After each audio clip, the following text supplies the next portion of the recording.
Gremlins may have stopped at only 2 movies and a recent animated TV show, but a lot of its imitators went on to make a killing in the sequel market. Sure, we had one-offs like Munchies from Roger Corman and Goobers from the mind of Charles Band, which should have rightfully stayed one and done, but others wanted in on that franchise action. The Gate would have 2 entries, as would Hobgoblins. Troll would get a few sequels, kind of, if you want to go down the rabbit hole of strange Italian sequels in name only that are just called that to capitalize on the profits of other movies, and Ghoulies would somehow, miraculously, get 4 films, although if I'm being honest, I actually enjoy watching that series. Critters would end up with 5, but also has a much stronger legacy in terms of enjoyment and interesting background, including the fact that even though it came out after Gremlins, the first Critters may have been in various stages of production before and during the making of Gremlins. While 1 is a classic and 2 is one of the few Easter horror flicks, I like to put it on yearly personally, where does that leave the other 2? Part 4 sends the Critters, like most of the slasher villains of our time, into space, but 3 is a forgotten and mostly maligned entry into a series that pretty well holds up. It's a black sheep if I ever saw one, and today it gets its due.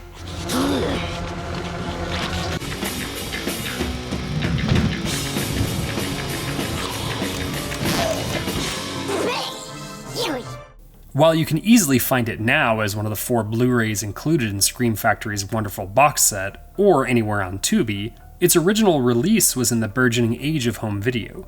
Specifically, it was released in the first year of New Line Cinema's home label being created. Coming from New Line Home Video.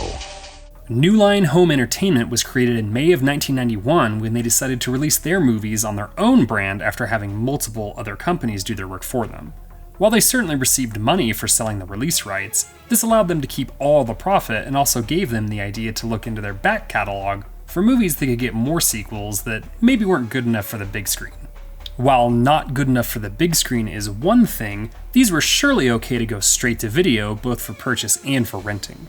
The first movie made a solid $13 million on its $3 million budget, but Part 2 was a certified bomb.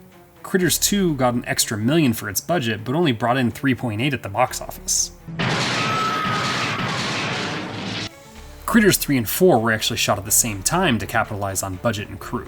Critters 3 had the distinction of coming out that first year of New Line Home Entertainment's life, and while I don't have any revenue numbers, home video was a big deal at the time, and Critters was still a name brand. Not an overly impressive one anymore, but a name all the same. The director chosen for the project was Christine Peterson, who only had 2 features to her name before this in Deadly Dreams and Body Chemistry. That being said, she would be an assistant director on stuff like Tremors, Chopping Mall, and Nightmare on Elm Street: The Dream Child. The story for the film would be developed by producers Rupert Harvey and Barry Opper, while the actual screenplay was done by David J. Shaw. Shaw we have talked about before with his contributions to the Texas Chainsaw franchise and The Crow. Is that gasoline I smell? Critters 3 has some fun in front of the camera folks too, and that probably has to start with Leonardo freaking DiCaprio as one of the leads in his very first movie. I think a lot of us go with Johnny Depp in the first Nightmare movie or Jennifer Aniston putting in the work for Leprechaun, but DiCaprio is definitely right there. As you can probably guess, he hates it, referring to it only when mentioning that all actors make crap from time to time. He would only show up in horror one other time in the horror-adjacent Shutter Island. Amy Brooks, John Calvin, Jeffrey Blake, Diana Bellamy, Bill Zuckert, and Nina Axelrod are all recognizable faces who have done other things in and out of the horror realm. The only carryover from the other films, or at least main one because Ugg appears literally during the end credits, is Don Keith Opper, who has appeared in other TV and movies, but really has the distinction of being the only actor to appear in all of the Critters movies, for better and for worse. Critters 3 is certainly a forgotten film, whether you're talking about it within the context of its own series, or just in general. I get why, as the first movie had that small farm location, and being the first movie in the series, while the second movie expanded to the whole town and the fourth went to space, as one does. Part 3 tried to almost remake the first movie with its small setting being duplicated here, but transported to a building rather than a farm and a house. It has a similar character dynamic and even copies the fact that there are only 2 deaths and some of the characters being poisoned by the Kreitz thorn darts. I'll say Kreitz at least once because I know that's what they're called, even though I grew up calling them critters and still refer to them that way. The movie doesn't stand out traditionally, even with it being Leo's movie debut. One of the things I do love about this movie is that the Chiodo brothers, and really the whole family, worked on it. Sometimes known as the Three Stooges of special effects, they're credited for characters and consulting on the movie, but also doing the special effects of the little garbage disposal fuzzballs. Having them on is a win regardless of how the movie turned out.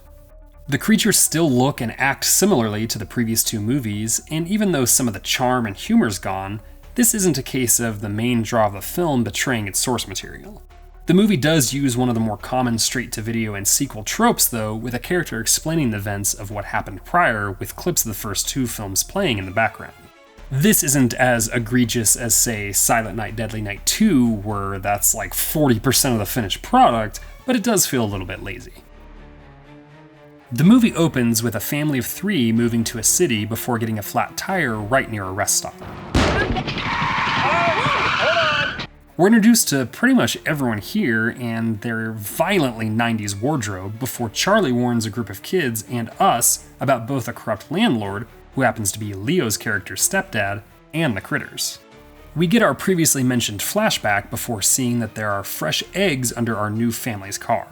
We get to the apartment that looks like it could be one of the mazes at Universal Studios, and eventually we get our first kill. It's set up really well and feels exactly as it should. While there isn't as much blood as you might hope, it does get the job done. It's a perfect example of why this movie is worth your time, as it's workmanlike in every aspect. The characters that die are a-holes, and the rest of the cast is full of quirky and likable ones that we hope make it out alive. The critters are fun to watch, regardless of if it's a close-up of their disgusting and well-detailed faces, or a shot of them rolling to attack someone. They look more believable than Leo playing on his Game Boy in the car at night without the Megalight you could purchase to go with it. That's just plain ridiculous. The movie really picks up when it turns into a siege movie of sorts, where the human characters have to keep moving up the apartment building while some of them get poisoned by the quills getting shot at them.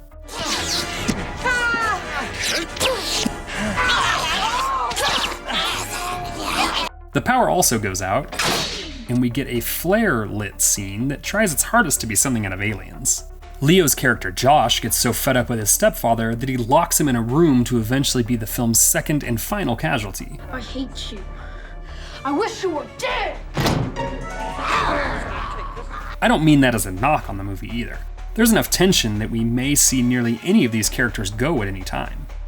The remaining characters make it to the very top of the building, while the critters eat their way through the rest of the rooms.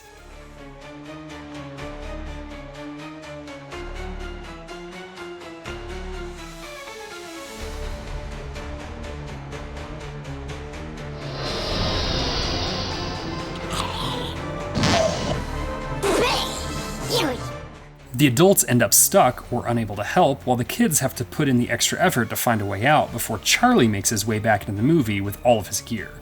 With less than 20 minutes to go, we get to see some exploding critters that is funny, satisfying, and a good boost of action for the end of the movie. Charlie's gun malfunctions, and the building is mostly on fire before the critters are reduced to one remaining. Can you stand?